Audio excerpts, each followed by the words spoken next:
first started coming up as an activist, as an organizer, as somebody who was critically looking at the society around me, one of the first lessons that I was taught was around critical media analysis. And one of the ways that my teachers and mentors would begin these lessons was through deconstructing advertising and mass media.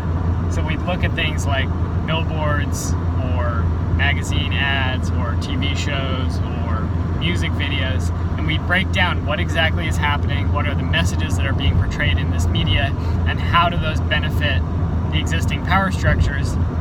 For example, the ruling class, the wealthy people who are funding these advertisements and who are benefiting from them. And of course, anytime you do that, one of the first things you come to is the objectification. And it's almost exclusively of women's bodies, although there is objectification of men's bodies too. And the objectification is the taking of a human being and the complexity of a human being and reducing that human being to an object for the consumption of another individual. And that, of course, feminists have come up with the term the male gaze. You have these advertisements and images that are created to satisfy the male gaze. And that was a big part of my education coming up, was realizing that this sort of thing was ubiquitous in the culture around me and coming to critique it and understand the problems with it. And it seems like nowadays that sort of thing is not happening. I don't see this critique of objectification and critical media analysis happening very often. And it's pretty stunning to me. I think in part it's a result of the internet, because in the beginning of the internet especially, so many leftists and organizers looked at it as a technology with the potential to democratize media, to allow anyone to become a producer of content and so on.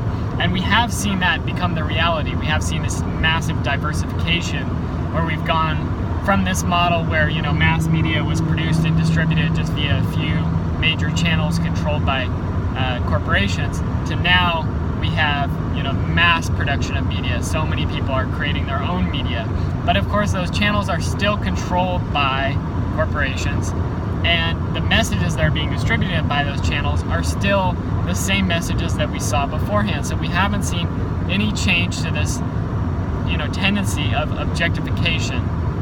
And we, in fact, if anything, we have seen the sort of democratization of objectification, and we have seen feminism move towards this tendency of promoting individual empowerment. And often what that individual empowerment looks like in today's society is the empowerment to pose naked or pose in some provocative way. And that's the lesson that's being promoted by these media channels. And it's so ubiquitous in the culture, and it's so unexamined now. It seems like to me it's far worse than it was 15 years ago, 20 years ago, when I was growing up, when there was an understanding more broadly in the culture that around me at least, I don't think in the culture as a whole, but around me at least, there was this understanding that these media are extremely problematic. And I think that one of the reasons that was possible was because there were so few channels of distribution that it was possible for a society as a whole to kind of have a shared understanding, more of a shared understanding of what was going on. Whereas now, things are so individualized. There are so many different streams of information that people can access, that what children are watching and getting their media from is stuff that their parents have never even heard of. It's stuff that their other people around them have never even heard of or thought about.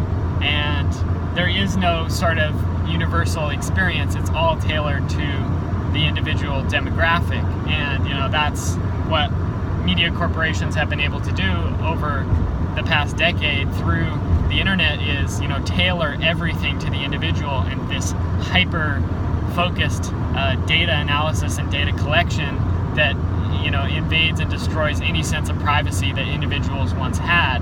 And that allows this extremely targeted information, whereby a parent signs onto YouTube, they're going to see completely different recommended videos than the kid. And there are of course a ton of problems with this. And I was just listening to the latest Resistance Radio interview with Dr. Gail Dines, who is a wonderful, brilliant feminist thinker and organizer who's been fighting against the harms of pornography for I don't even know how long, decades, I think. And she's brilliant, and I highly recommend her public talks, her workshops, if you ever have a chance. And her organization is called Culture ReFramed. And they are analyzing the epidemic of pornography that, really serves as the main tool of sex education in today's society, not just here in the United States, but really around the world. And looking at the reality that this industry is largely controlled by a few corporations, it's more or less a monopoly, and we're seeing a collapsing of the industry into a smaller and smaller number of hands. And the result of this is that what used to be sort of on the fringes of the most extreme pornography is now mainstream, and we're seeing this sort of brutal, misogynistic, violent, abusive pornography is normalized. And when kids go online these days at the age of 7 or 9 or 10, 11 years old, and search the word sex, and they click on some of the first results, what they're going to find is some of the most brutal, demeaning pornography that you can imagine.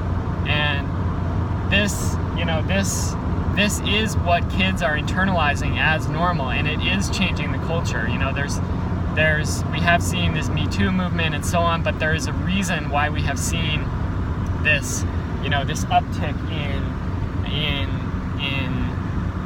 in sexual violence in recent years. And there was just a case the other day in London, the police department in London, and I'm not somebody who's going to be in favor of the police, but in this case, I think it's worth listening to what they said. They arrested this guy for a violent rape, and they found on his phone porn that basically depicted the same type of violent rape. He had seen the images on his phone and on the internet, and he had expanded from there and basically acted out those images in real life. And this is I think that we need to have this critical media analysis as a fundamental part of our organizing. I think that it's easy to think that what's going on in the world. It's easy to think that you're on top of things and that you're not affected by these messages. But the thing is, they use advertising because it works, and they use mass media because it works as a propaganda tool. And it doesn't necessarily matter if you know that it's a propaganda tool. Everyone knows that, and we're still affected by it. It's still effective, and that's why they're spending billions and billions of dollars on it, these media companies, because it's effective.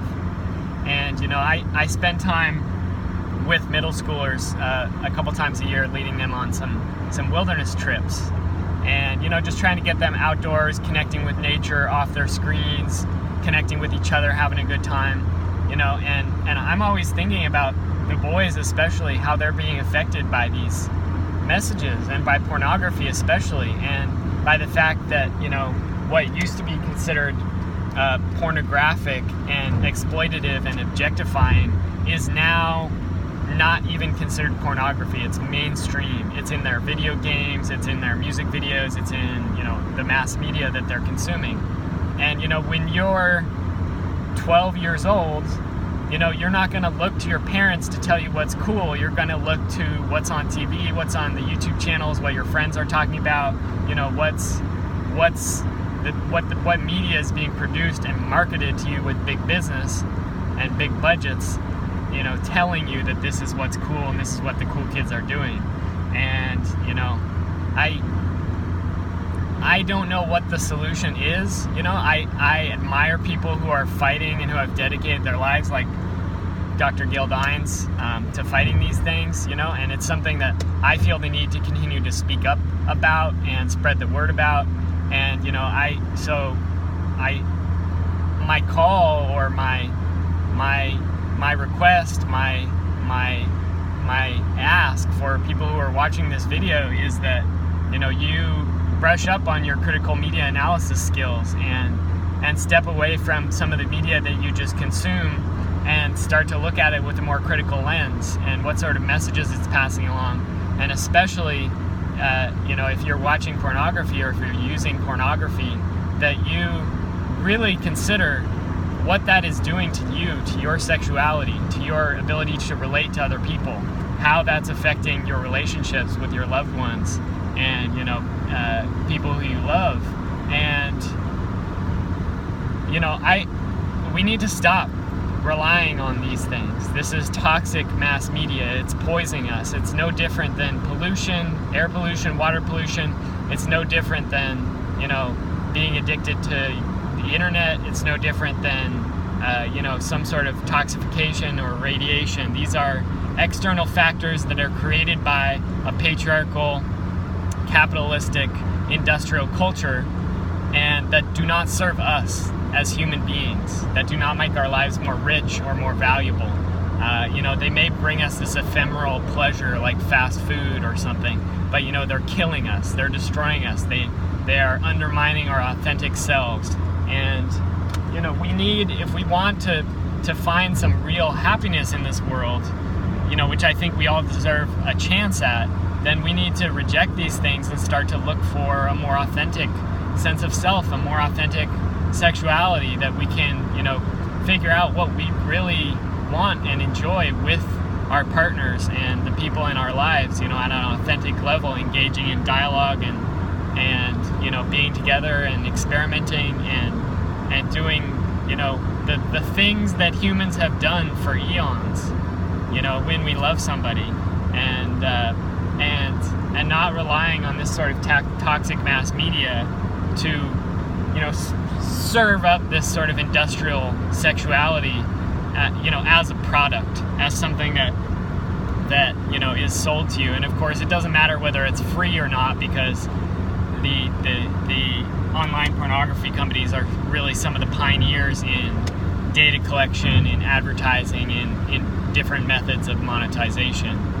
And that's my call. It's a challenge. It's one of the biggest challenges facing us today. I think many people underestimate how central patriarchy is to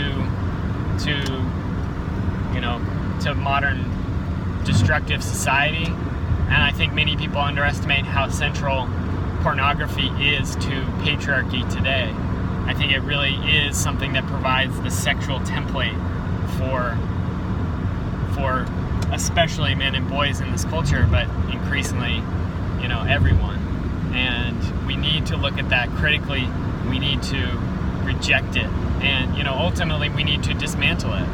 Because as long as those institutions and these corporations continue to exist, they will continue to do what they're doing, because it's extremely profitable. And it has its own internal logic, its own internal momentum. And they need to be stopped.